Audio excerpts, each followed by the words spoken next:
Hey friends, so I just built this deck. It's coming along really well, but I've encountered a lot of issues and problems along the way. And a lot of it has been things that are honestly my fault.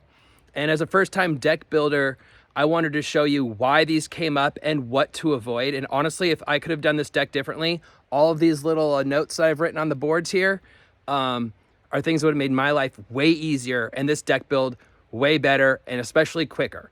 So let's go over mistakes happen. You definitely want to identify your mistakes and then fix them. Don't glide over them. Don't say, oh, it won't be that big of a deal, because it will be. There's been a couple of times where I glossed over something and then I had to go back and I had to fix it. And quite frankly, it cost me a lot of time. And for most of you out there, including me, like, we don't have all day. We've got jobs, we have this or that we have to attend to. So when we're building things, our time is valuable. And so make sure you spend it wisely. So, and especially, it's not according to plan. You want to stick to your plan. Obviously, if you need to change your plans, that's fine, but make sure, because it's not a mistake. All right.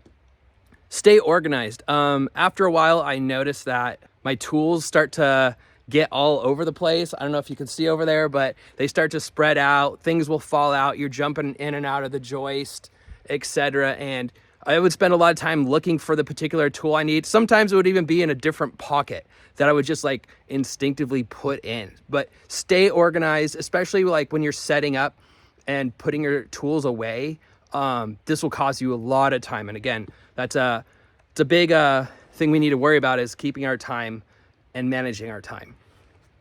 Oh yeah, do your joist one by one. Start here, and then move there. Do all of your hardware, all of your tape, and then migrate across like that.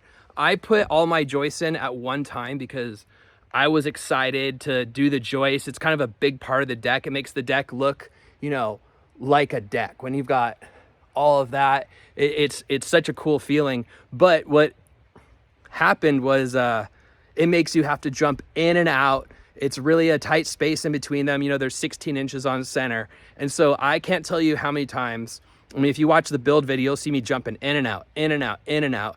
And honestly, my back hurts really bad from it because I've been jumping, and it's, so do it one by one. Do your hardware, measure like as many times as you need to make sure that your joists are in the right position, but do them one by one. Finish joist and move over. If there's woodworkers out there that say, no, that's the wrong way to do it, I'm sorry, but to me, that just feels like that cost my back a couple years and a lot of time. I've dropped so much stuff. It's really annoying. So I'd say do it one by one. Let's go over here.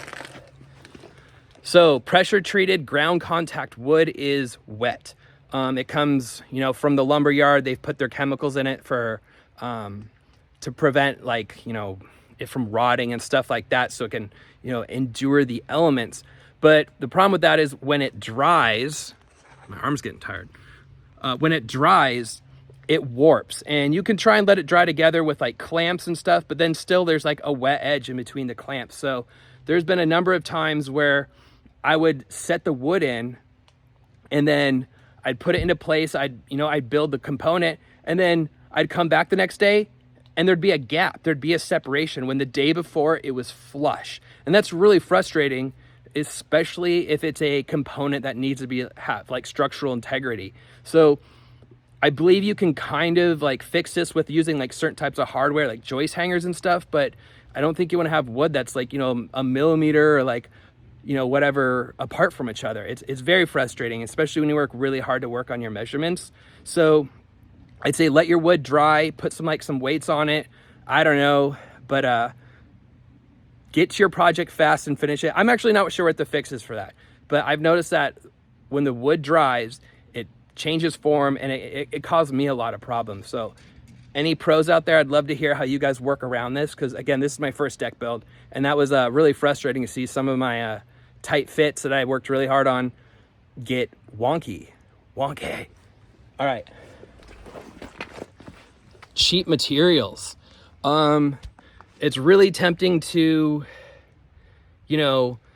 save money on these projects. I'd go on Amazon and look for like post caps, these caps in here. I try and save money where I could. Almost every time it bit me in the keister. They don't fit right. They're not the right dimensions. They say they are, they're not. The joist tape especially, I got like a really good deal. I got like 8 rolls for the price of what you'd get 1 roll in Home Depot. And I can't tell you, so frustrating. Like you'll see in the main video, if you watch it, I rolled out the good tape. So easy, so cool, so fun. And then I get to this like cheap tape I bought. I really hope it works. That's another thing, you know, only time will tell at this point.